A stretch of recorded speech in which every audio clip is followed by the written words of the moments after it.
ఆశీర్వదించడం మూలాన ఈ ఆశీర్వాద సభ 10వ తారీఖు మారింది. ఈ రోజుతోటి 9వ తారీఖు 9,000 కోట్లు ఈనాడు రాష్ట్ర రైతాంగం ప్రతి ఒక్క ఖాతాలో జమ చేసి మీ ఆశీర్వాదం కోసం వచ్చినటువంటి ప్రజాప్రభుత్వాన్ని ఆశీర్వదించాలి.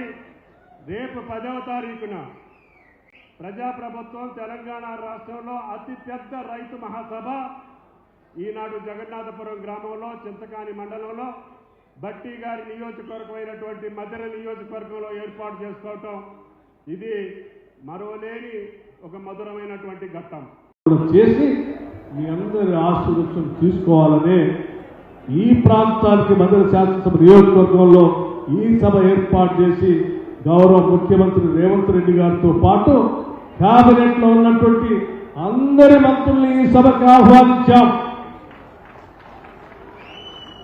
ఈ సభకి కేబినెట్ లో ఉన్నటువంటి ముఖ్యమంత్రి గారితో పాటు అందరు మంత్రులు వస్తా ఉన్నారు.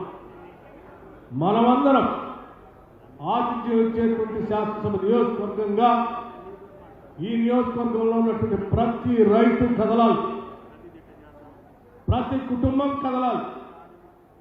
ఈ ప్రభుత్వానికి మన స్వాగతం పలి మా కోసం ఇన్ని కార్యక్రమాలు చేస్తున్న మిమ్మల్ని ఆశీర్వదించడే కాదు అరచేతిలో పెట్టుకొని కాపాడుకుంటామని రాష్ట్రానికి ఇక్కడ నుంచి సందేశం మనం పంపించాలనేటువంటి ఆలోచనతోనే ఈ చింతకాని సభ ఏర్పాటు చేశారు.